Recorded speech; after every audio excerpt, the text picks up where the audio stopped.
Wow. Hey everyone, this is Nate and this is the Nader Tater channel. Today I'm going to make some shelves, and these are going to be rustic shelves with metal pipe as the actual shelf bracket that attaches to the wall. So the shelf itself is going to be a 2x12, and this is the 2x12 is only a construction grade, at least from most of the big box stores I found in pine, and so I think you can get them in cedar too maybe. So but both of them are grade 2, which means they're not the best grade. They're not like select or furniture quality. So you'll have to do some picking to find ones that don't have rough edges or big knots or holes in them. So I had to go through and kind of pick some of the better ones to use, but it's for a rustic room. This is a nursery that I just did a barnwood accent wall. All that stuff out is rough sawn, so this goes well with that. But you can go to a smaller shelf. Some people will use 1 inch thick, or they might not go all the way to a 2x12. A 2x12 obviously is over 11 inches wide or deep for the shelf. But so for this, there's also several different styles for the metal pipe. This is the one I chose. It's very low profile. The shelf basically sits right on top of the flange on the wall. But some people like to get a spacer so it spaces out higher up.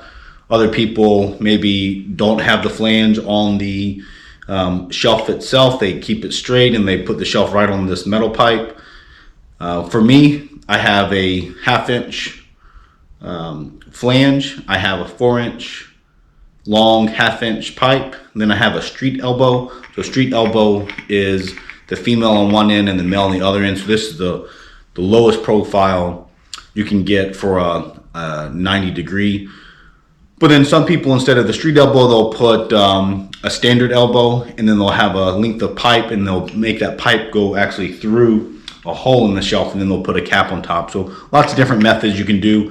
One thing I will say is you can buy the flanges and the elbows in the pipe much cheaper online. The big box stores, they really get you on the individual pieces. You can buy a whole stick of the material, and places like Home Depot, they'll cut it for free for you. So that's the cheapest way to get the pipe. But the flanges I found are definitely the cheapest online. I think it's probably because they're not they're not real grade. They're cheaper cast. But for these shelves, that is all you need. So because I think these flanges are like $10 a piece if you go to Home Depot and buy them. But online I'm able to get a like a 20 pack for, I forget what it was, if it was 15 or 20 bucks, but much cheaper online. So for the 2x12s, I'm going to cut them to length. These are pretty simple. I'm just going to cut them straight cuts. I'm making 2 of them 4 feet long and 2 of them 3 feet long, and I'm going to stagger them on the wall. And then, with any of this wood, some of the edges, the long edges, they're rounded over just through the sawmill process. So I'll take a router and I will also do that rounded edge on some of the other cut corners. And then I'm going to stain them with a dark walnut stain, and then I'll do a satin polyurethane over top of it, and then I'll go get them installed. So watch the video step by step and I'll show you how I do it. So with any of these pieces, I always cut the end off because they're never always straight, and it's always a rough cut. So I just do a clean cut before I start my actual cuts.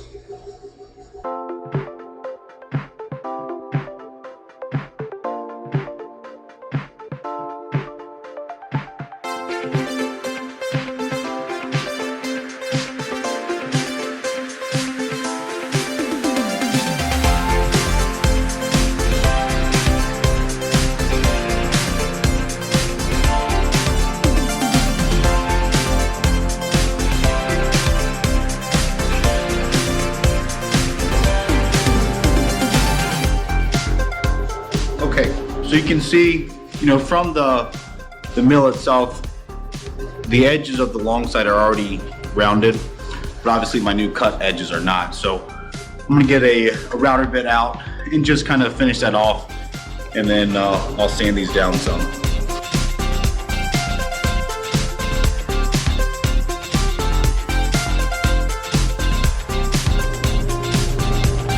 So this is a 1/4 inch rounded bit.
So now I'm going to use a little orbital sander here and some 60 grit sandpaper to really take all the rough edges down, and then I'll go over it with some finer grit sandpaper. And you can go as fine as you want, 220 or finer than that, depending on the surface you're going for. So, like I said, for this one it's going to be rustic, so I'm not looking to get it, buttery smooth.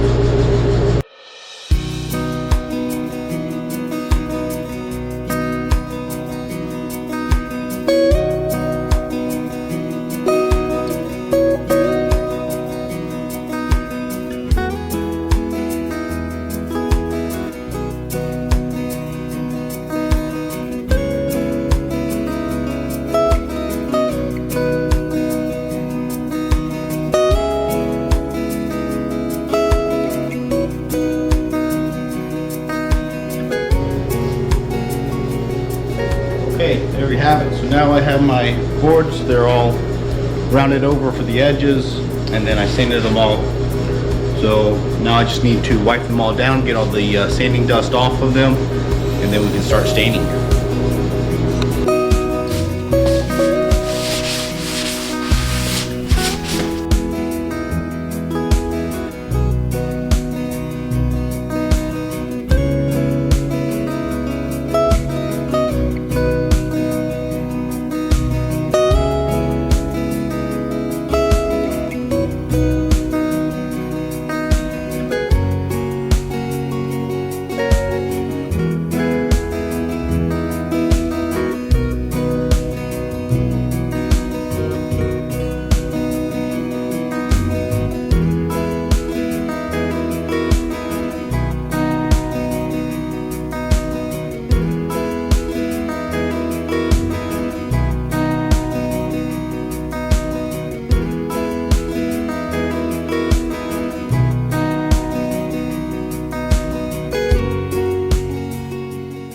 Alright, so I've let this dry for a couple hours now, and then I wanted to figure out a way to get all of the polyurethane under one coat of that and flip it over. With the stain, it's not that bad. You know, I can, as you saw, I was able to stain one side, let it dry for a little while, wipe it down, flip it over and stain the other side.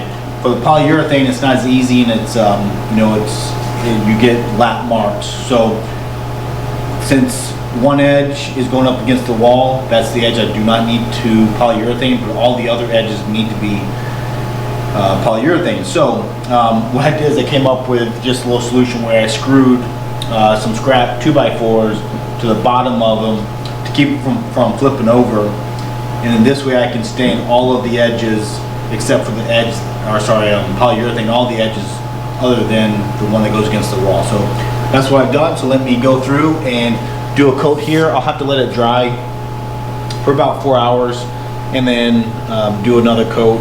I'll probably do 2 or 3 coats of polyurethane to help protect them. This is a satin finish, so it shouldn't give it a lot of sheen, but you'll notice it will give it a little bit of a different color when you do an oil-based polyurethane over the stain.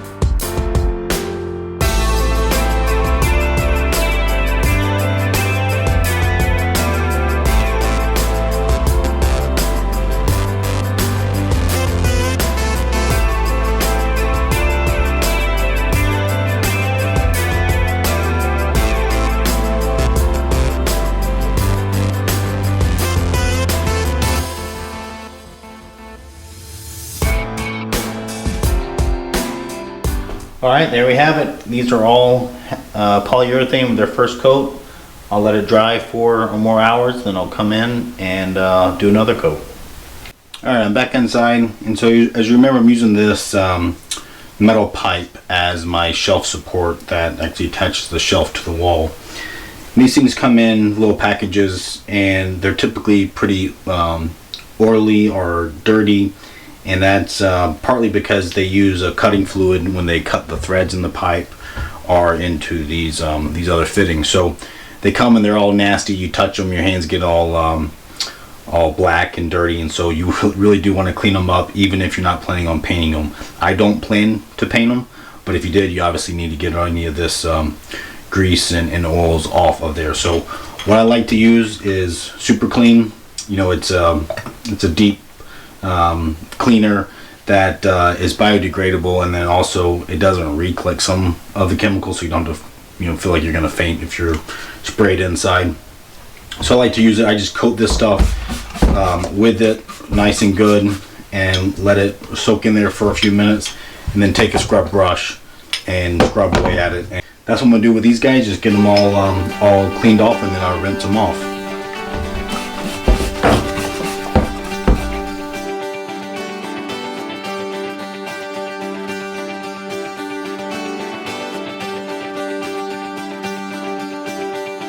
Okay, now that they're cleaned up, I'm going to just go ahead and get these guys assembled.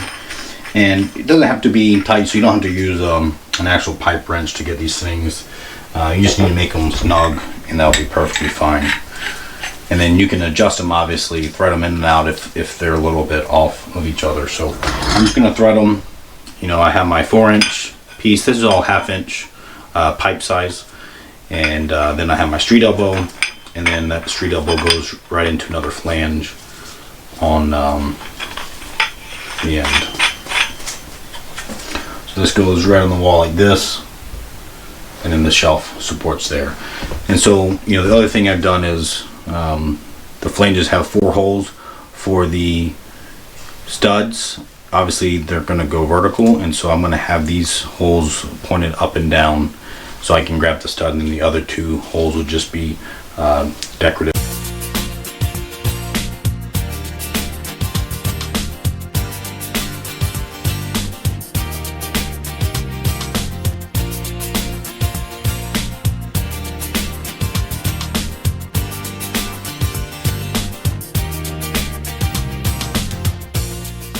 I put tape up on the wall to kind of visualize where these big shelves are going to go.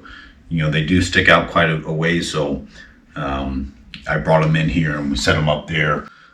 I looked at them, the wife looked at them, and we played around with where we wanted to put them. So this is how we came up with it, kind of a little staggered offset. And all the tape is 3 feet long, but we actually decided on the 4 feet long width for these ones, so that's not shown with the tape. But doing that, I also just put a piece of tape down here so I know where the studs are. So obviously the brackets here are going to screw directly into the stud, so you have some meat to it. If you really wanted to, and especially if this was a smaller shelf, not this big honking 2x12, you could use drywall anchors and put it wherever you want. But for these, it does work out, especially with them being so long, that we'll put the 2 brackets on the studs, and then I will center the shelf on those brackets. So that's what's shown here.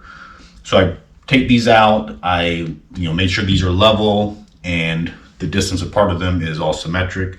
So now it's just a matter of screwing the flange, the floor flange, which I took off so I have easy access with the screw. And I'm just gonna set these up right where the studs are. I'll screw these in with a 2.5-inch wood screw. And I got silver ones just so they kind of match a little bit in here. And then I'm undecided right now, but for sure these long ones are going to go in the vertical ones. For the 2 horizontal screws, I did get matching short 1.25-inch screws that I could put in there just so that the holes are filled. Not sure if I'm gonna do that yet. We'll see here in a minute what I decide. But let me go ahead and get these flanges screwed into the wall.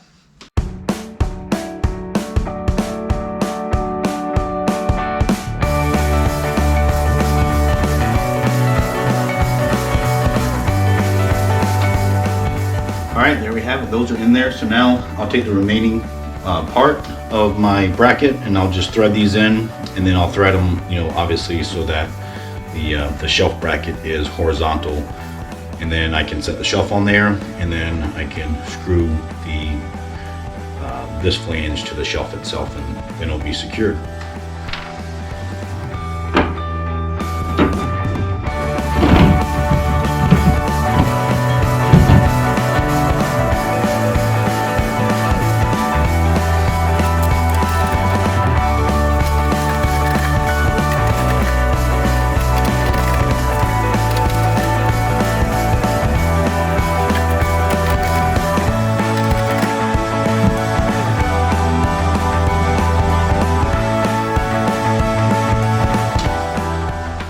Alright, so those guys are all in there. I'm going to go ahead and take the tape off, that way I can put the shelf up without getting the tape stuck.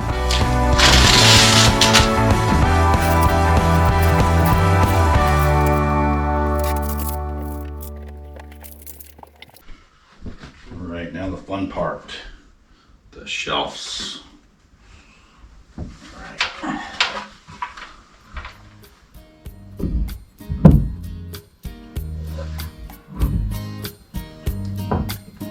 Now just adjust it.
Alright, those are looking pretty good.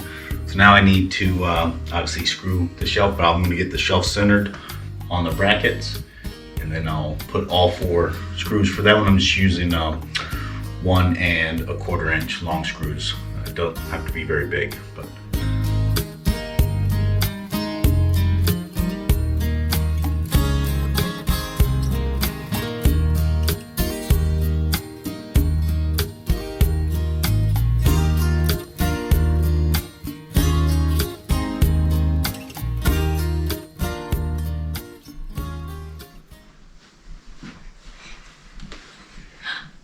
wow. all right, these guys are in, and the wife has already started decorating, as you can see, some of our vintage theme items, or I guess these are all real vintage things.